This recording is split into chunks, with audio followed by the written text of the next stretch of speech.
안녕하십니까. 더불어민주당 국민소통위원회입니다. 오늘 참석하신 의원님들 소개해드리겠습니다. 국민소통위원회 위원장 전영기 의원님 모셨습니다. 허위조작정보감시단 양문석 의원님, 김동화 의원님 함께하고 있습니다. 먼저 4월 10일 목요일 민주파출소 제보 및 주요 대응 현황 브리핑 하겠습니다. 4월 10일 9시 기준으로 927명 방문했고 256건의 제보가 접수되었습니다. 매체별로는 SNS 24.6%로 가장 높은 수치를 기록했고 그 뒤로는 네이버 23.4%, 유튜브가 15.6%, 현수막 3.9%, 커뮤니티가 3.1% 순서로 제보되었습니다. 주요 제보 내용을 보면 이른바 윤 어게인 운동을 통해 부정선거 및 공산주의 음모론을 조직적으로 확산시키려는 시도가 있다는 제보가 접수됐습니다. 온라인 커뮤니티와 SNS를 중심으로 확산되고 있는 윤 어게인 운동은 윤통이 옳았다라는 문구를 반복적으로 삽입하자는 형태로 전개되고 있습니다. 특히 마약, 북한군, 중공군, 예산안 등 이슈와 관련한 뉴스에 반드시 이 문구를 삽입하도록 적극 권장하고 있습니다. 윤 어게인 운동은 조직적으로 확산되고 있으며 극단적 선동 및 허위 조작 정보의 반복적인 전파를 통해 부정선거, 공산 음모설, 재확산을 시도하려는 것으로 보입니다. 더 나아가 윤석열 전 대통령 측이 주장한 반국가 세력 간첩에 맞설 정당성을 확보하기 위한 전략으로도 풀이됩니다. 부정선거 등 관련 음모론은 이미 사실무근이고 법적으로도 확인된 사안인 만큼 해당 운동이 미칠 부정적 영향을 주시하고 있으며 지속적으로 추적해 나가겠습니다. 다음으로는 양문석 의원님이 말씀하시겠습니다. 네, 더불어민주당과 민주당 인사에 대한 악마화가 다양한 방법으로 분화되고 있다는 제보입니다. 기존의 원칙적인 비난과 허위정보 유포를 넘어서 최근에는 사진 조작 및 합성을 통한 비방 행위가 급증하고 있습니다. 구체적으로 민주당 의원이 조선민주주의인민공화국 상대 무조건 소송 금지 특례 법안이나 조선민주주의인민공화국의 원수가 남조선의 대통령이 되는 개정 법률안이 적힌 서류 봉투를 들고 있는 것처럼 조작된 이미지가 생성 유포되고 있는 사례가 확인되었습니다. 이전에 단순한 비방을 넘어 새로운 방식의 혐오 시각 자료를 통해 민주당 인사를 악마화하려는 시도로 보입니다. 허위조작 정보감시단은 그 심각성을 엄중하게 인식하고 있습니다. 해당 허위조작 이미지를 합성 유포하는 행위에 대해서는 법에 따라 엄정한 조치가 이루어질 것입니다. 사실에 기반한 건전한 정치 토론을 저해하고 조작을 통해 상대를 비난하거나 혐오를 조장하는 행위는 반드시 건절되어야 합니다. 허위조작 정보감시단은 이러한 왜곡과 선동이 사라질 때까지 끝까지 추적하겠습니다.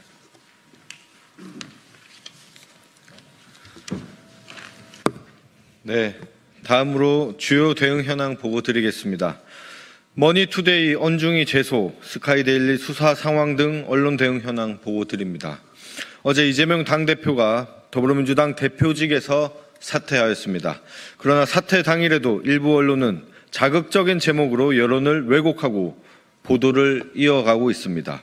4월 9일자 머니투데이는 한덕수의 법적 조치하라는 이 대표의 마지막 특명이었다고 보도했습니다. 그러나 해당 발언은 대표직을 내려놓으며 밝힌 여러 당부 중 하나였을 뿐 특정한 마지막 지시는 전혀 아니었습니다. 이는 사실관계를 왜곡한 전형적인 보도입니다. 이에 국민소통위원회는 해당 보도를 언론중재위원회에 제소하였음을 밝힙니다. 한편 지난 1월 21일 스카이데일리는 선관위 중국인 99명 체포라는 얼토당토하는 허위 기사로 허위사실을 유포하며 부정선거로 단정하고 내란을 조장하는 내용을 보도하였습니다. 이에 국민소통위원회는 해당 기사를 작성한 기자를 경찰에 고발하였고 어제 경찰은 스카이데일리 본사에 대한 압수수색을 진행하며 본격적인 수사에 착수하였습니다. 이는 그간 반복적으로 부정선거 관련 허위 사실과 내란 선동성 기사를 생산해온 스카이데일리에 대한 정당한 조치이며 국민소통위원회는 철저하고 엄정한 수사를 강력히 촉구합니다. 다음 서정욱 TV에 대한 법적 대응 검토 및 유튜브 채널에 대한 대응 보고 드립니다. 서정욱 씨는 자신의 유튜브 채널 서정욱 TV에서 지난 4월 6일 정영식 재판관의 아들의 약점을 민주당이 잡고 있었고 그로 인해 윤 대통령 탄핵 심판에서 찬성으로 입장을 바꿨다는 근거 없는 허위 주장을 방송하였습니다. 이는 단순한 재판 불복을 넘어선 악의적이고 중대한 허위사실 유포입니다. 이에 유튜브 신고는 물론 법적 대응을 강력히 검토 중이며 아울러 서정욱 씨가 고정 출연 중인 TV 방송 프로그램에도 강력히 항의할 예정입니다. 또한 유사 채널 관련 유튜브 이용 약관은 다른 계정을 만들어 제재나 해지를 회피하는 행위를 명백한 위반으로 규정하고 있으며 정지된 계정 소유자가 동일한 콘텐츠로 새로운 계정을 개설하는 것 또한 금지하고 있습니다. 그러나 안정권 씨의 연서랑TV, 전광훈 씨의 전광훈TV, 황진무 씨의 선구자 방송을 포함하여 다스릴 윤 채널은 모두 해당 조항을 위반한 유사 채널로 확인되어 구글 측의 약관 위반으로 신고하였습니다.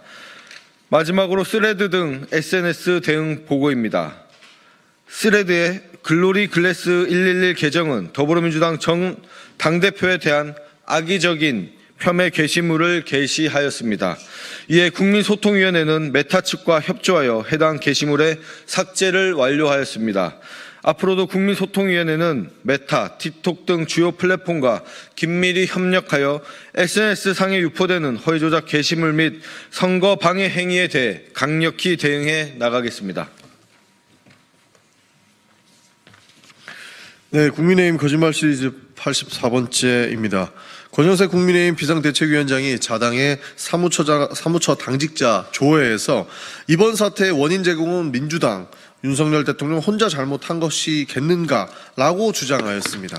그간 자당이 배출한 대통령이 저지른 불법 계엄과 내연안을 옹호하다가 파면 결정이 난 오늘에 이르러서는 윤석열과 민주당을 둘 다 비판하는 양비론을 사용하며 객관적인 척 거짓말을 하고 있습니다. 정부 여당의 한 축이었던 국민의힘 책임에 대해서는 나몰라라 한 채 내부 직원들을 모아놓은 자리에서도 헌정 질서를 마비의 사태에 대해 또다시 민주당 탓하기를 하고 있습니다. 대선 일정이 가까워질수록 국민의힘이 민주당 탓하기는 점점 심해지는 동시에 그 방법도 다양하고 정교해지고 있습니다. 책임 있는 정당이라면 이제 탓하기는 멈추고 미래에 대한 이야기를 하시기를 바랍니다.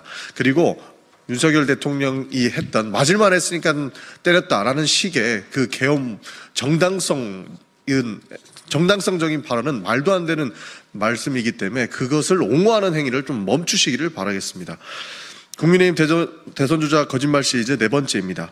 김문수 전 고용노동부 장관이 4월 9일 대선 출마 선언 기자회견을 진행하였습니다. 선언문을 통해 김 전 장관은 거짓과 가머니살로 대한민국을 혼란과 파멸로 몰고 갈 이재명의 민주당, 돈 문제로 검찰에 불려갈 일 없는 깨끗한 손 김문수라고 주장하였습니다. 현재 민주당은 아직 경선 전으로 후보가 확정되지도 않았습니다. 또한 김문수 전 장관은 2002년 폭행치상 사건으로 유죄 판결을 받았고 2019년에는 집회 및 시위 감염 법률 위반으로 300만 원 벌금형을 선고받았습니다. 또 감염법 예방법 위반 혐의로 상검심 1건과 항소심 1건 등 2건의 재판을 받고 있습니다. 그간 돈 문제만 없었을 뿐이지 결코 깨끗한 손이라고 주장할 정도는 아닙니다. 또한 실제 대한민국을 혼란과 파멸 직전으로 몰고 간 세력은 본인이 국무위원으로 재임했던 윤석열 정부입니다. 게다가 김문수 전 장관은 같은 당의 홍준표 대구시장으로부터 4월 8일 문수영은 탈레반이다라고 하는 평가를 받았습니다. 김문수 전 장관이 얼마나 극단주의적이고 위험천만한 사람이라는 걸 수십 년간 같은 당에서 한솥밥을 먹은 홍 시장이 인정한 셈입니다. 내용을 종합해서 본다면 누가 실제 대한민국을 또다시 혼란과 파멸로 이끌어갈 사람일지 거짓과 가만히서를 하는 사람은 누구인지 명확하게 알 수 있을 것입니다. 이상입니다. 수고하셨습니다.